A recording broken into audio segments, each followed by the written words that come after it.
আউযুবিল্লাহি মিনাশ শাইতানির রাজিম বিসমিল্লাহির রহমানির রহিম আলহামদুলিল্লাহ কাফা ওয়া সালামুন আলা ইবাদিল্লাযিনা ইসতাফা আলহামদুলিল্লাহ রাব্বিল আলামিন ওয়াসসালাতু ওয়াসসালামু আলা সাইয়্যিদিল আমবিয়া ওয়াল মুরসালিন ওয়া আলা আলিহি ওয়া আসহাবিহি আজমাইন। সুপ্রিয় দর্শক, সবাইকে অনেক অনেক প্রীতি, অনেক অনেক শুভেচ্ছা জানিয়ে গ্রামের কাগজের চমৎকার আয়োজন রমজানুল মুবারকে আজকে 16তম রমজানে আপনাদের সবাইকে সুস্বাগত জানাচ্ছি। দর্শক, মাহে রমজানের এই অর্ধেক পাড়ি দিয়ে আমরা মাহে রমজানের সওগাত নিয়ে, মাহে রমজানের অসংখ্য মোবারক নিয়ে আল্লাহ তাআলা আপনাকে আমাকে যে সওগাত দিয়েছিলেন, অর্ধেক পথ আমরা পাড়ি দিয়েছি। আজকে আমরা অর্ধেক পথ পাড়ি দেওয়ার পর আমরা আল্লাহ তাআলার মহিমা, আল্লাহ তাআলার যে অফুরন্ত যে দান, যে দয়া, যে রহমত, যে সওগাত, মাগফিরাত, যে নাজাত আল্লাহ তাআলা মাহে রমজানে দিয়েছিলেন। আজকে অনুভূতির বিষয়, উপলব্ধির বিষয়, আত্মসমালোচনার বিষয় হচ্ছে এই যে আসলে অর্ধেক পথ পাড়ি দিয়ে আমরা কি জান্নাতের পথে এগোতে পেরেছি? আল্লাহ তাআলা বলেন, ইয়া আইয়ুহাল্লাযীনা আমানু কুতিবা আলাইকুমুস সিয়ামু কামা কুতিবা আলাল্লাযীনা মিন ক্বাবলিকুম লাআল্লাকুম তাত্তাকুন।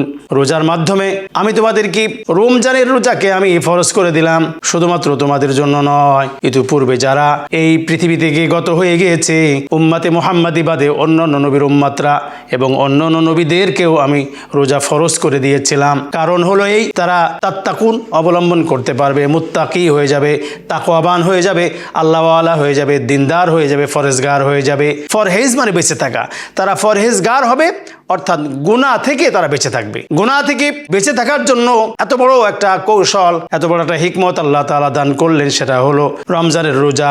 যেমন আল্লাহ পাক বলেন যে তোমরা যদি নামাজ আদায় করো, ইন্নাস সালাতা তানহা আনিল ফাহশাই ওয়াল মুনকার, তোমাদেরকে নামাজ কি করবে?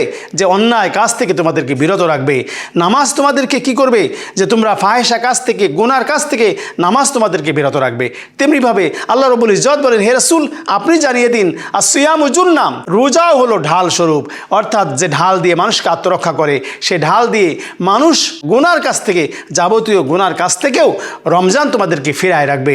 আসলে রমজ শব্দের অর্থই হলো দহন করিয়ে দেয়া, পুরানো, অর্থাৎ আমাদের জীবনের যে গুনাহগুলি ছিল, আমাদের জীবনে যে ষড়ঋতু ছিল, কাম, ক্রোধ, লোভ, লালসা যেটা ছিল, এ সবগুলি আমরা ষড়ঋতুকে আমরা দমন করে, পুড়িয়ে জ্বালিয়ে সারখার করে আমরা খাঁটি সোনায় পরিণত হওয়া, এই জন্য রমজান আমাদের কাছে এসেছিল। আজকে অর্ধেক পথ পাড়ি দিয়ে 16ই রমজানে আমরা আত্মসমালোচনা করতে পারি আসলে যে আল্লাহ তাআলা মহিমা নিয়ে আমাদেরকে দান করেছিলেন, যেরকম আহকাম, যেরকম রোজার যে ফজিলত, সব কিছু আল্লাহ তাআলা দিয়েছিলেন। আমরা কি প্রকৃতপক্ষে আসলে এই সমালোচনার দিনে, আমরা আত্মযাচাইয়ের দিনে কোন পর্যায়ে এসে উপনীত হয়েছি? আল্লাহ রাব্বুল ইজ্জত বলেন, শোনো, ফামাইয়া আমাল মিসকাল যাররাতিন খায়রান ইয়ারা ওয়া মাইয়া আমাল মিসকাল যাররাতিন শাররান ইয়ারা। তোমাদেরকে যাররা যাররা পরিমাণ ভালো কাজের হিসাব, তোমাদেরকে যাজা দেওয়া হবে, এর প্রতিদান দিয়ে দেওয়া হবে, এর তোমাদেরকে রেওয়ার্ড দিয়ে দেওয়া হবে। ওয়া মাইয়া আমাল মিসকাল যাররাতিন শাররান ইয়ারা, আবার যাররা যাররা পরমাণু পর্যন্ত, একটা বালুকণাকে 70,000 ভাগ করলে যে অ্যাটম হয়ে যায়, পরমাণু হয়ে যায়, এই পরমাণু পর্যন্ত এক যাররা পরিমাণ খারাপের হিসাব তোমাদেরকে দেওয়া লাগবে। আল্লাহ রাব্বুল ইজ্জত মাহে রমজানে আসলে আমাদেরকে এই যে সোনার মানুষে পরিণত করতে চেয়েছিলেন, এই যে প্রশিক্ষণের মাস মাহে রমজান, এই প্রশিক্ষণ নিয়ে গ্রহণ করে আল্লাহ তাআলা বলেন, হে রাসূল আপনি বলে দিন, মান সামা রমজান, রাসূল সাল্লাল্লাহু আলাইহি ওয়াসাল্লাম নিজের মুখে বলেন, হাদিসে বলেন, মান সামা, আর আবি হুরায়রা রাদিয়াল্লাহু আনহু ক্বাল রাসূলুল্লাহ সাল্লাল্লাহু আলাইহি ওয়াসাল্লাম, মান সামা রমজানান ঈমানা ওয়া ইহতিসাবান গুফিরা লাহু মা তাকাদ্দামা মিন যামবি।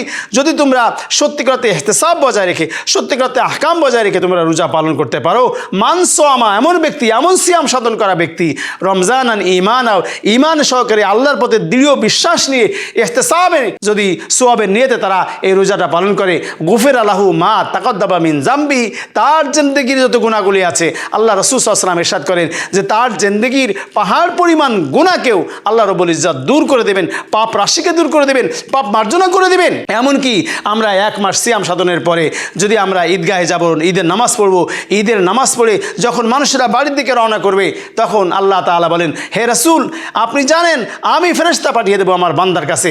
বান্দা ফেরেশতা, এই 2 জন ফেরেশতা এসে বলবে, কুমু মাগফুরাল লাকুম, হে বান্দা তুমি উঠে দাঁড়াও আর বাড়ির দিকে রওনা হয়ে যাও। কিন্তু শোনো, খোঁজ খবর হলে এই বাড়িতে যাওয়ার আগে আগে তোমার জিন্দেগির গুনাহ খাতা, এই মাহে রমজানের খাতিরে, কোরআন নাজিলের মাসের খাতিরে, তুমি সিয়াম সাধনার ক্ষেত্রে তুমি যে অবদান রেখেছো, তুমি যে আল্লাহকে না দেখে, আল্লাহর পরে বিশ্বাস করে, তুমি যে খাবার থেকে, পানীয় থেকে সারাটা দিন সুবে সাদিক থেকে শুরু শুরু করে সূর্যাস্ত পর্যন্ত তুমি এই যে বিরত থেকেছো, এই বিরত থাকা আমি আল্লাহ তাআলা এত খুশি হয়ে গিয়েছি যে আমার আরশে আজিম খুশি হয়ে গেছে, আমার আরশে মহল্লা খুশি হয়ে গেছে। আল্লাহ তাআলা সিদ্ধান্ত নিয়েছেন, এই ফেরেশতারা শোনো, ইফতারি সামনে থাকা সত্ত্বেও তারা ওই সময় না হওয়া পর্যন্ত আইয়ামা মাদুদাত গুনে গুনে তারা 30 দিন গুনে গুনে মাসব্যাপী তারা সিয়াম সাধনা করেছে। অর্থাৎ মাগরিবের আজানের আগেও তাদের সামনে খাবার ছিল, ইফতারি ছিল, তারপরেও তারা সেই খাবারের দিকে তাকায় নাই, সেই খাবার গ্রহণ করে নাই, কারণ আমার নির্ধারিত সময় সীমা তখনও পর্যন্ত হয় নাই। এই সীমা তারা অবলম্বন করেছে আল্লাহর ভয়ে। আল্লাহ তাআলা বলেন এই ভয় পাওয়ার কারণে, খুশু হওয়ার কারণে আমি আল্লাহ তাআলা এত খুশি হয়ে গেলাম। আরশের ফেরেশতাদেরকে আল্লাহ সাক্ষী রেখে বলেন, শোনো, আমি এই সমস্ত বান্দাদেরকে রায়ান নামক একটা মহা গেট আমি বানাবো।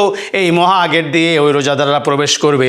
ওই রোজাদার বান্দারা প্রবেশ করে করে আল্লাহ তাআলা বলেন, হে রাসূল, আপনি বলে দিন আমার ওই বান্দাদেরকে, আপনার উম্মতদেরকে আপনি সুসংবাদ দিয়ে দিন, আমি রায়ান নামক ওই জান্নাতি মহা তোরণ দিয়ে, মহা গেট দিয়ে আমি রোজাদারদের প্রবেশ করাবো। আল্লাহ রাব্বুল ইজ্জাত আপনাকে আমাকে এত মহিমা দিয়েছেন যে আমরা সেই মহা তোরণ দিয়ে, মহা গেট দিয়ে আমরা রোজাদারেরা আল্লাহর জান্নাতে প্রবেশ করব। আল্লাহ তাআলা দলে দলে জান্নাতীদেরকে জান্নাতের ভিতরে আল্লাহ রাব্বুল ইজ্জাত আপনাকে আমাকে আল্লাহ দিদার লাভ করবেন। আল্লাহ তাআলা 70,000 নূরের পর্দা খুলে দিয়ে আল্লাহ তাআলা বলবেন, কই আমার রোজাদারেরা? আল্লাহ তাআলা বলবেন, আমি আমার নূরের 70,000 পর্দা খুলে দিয়ে আমি আল্লাহ রাব্বুল আলামিন ওই রোজাদার বান্দাদের সঙ্গে দেখা করব। সুবহানাল্লাহ, সুবহানাল্লাহ। আল্লাহ তাআলা সেই জন্য সৌভাগ্য আপনাকে আমাকে দান করেন। আমিন। ওয়া আখিরি দাওয়ানা আলহামদুলিল্লাহি রাব্বিল আলামিন। আসসালামু আলাইকুম ওয়া রাহমাতুল্লাহি ওয়া বারাকাতুহু।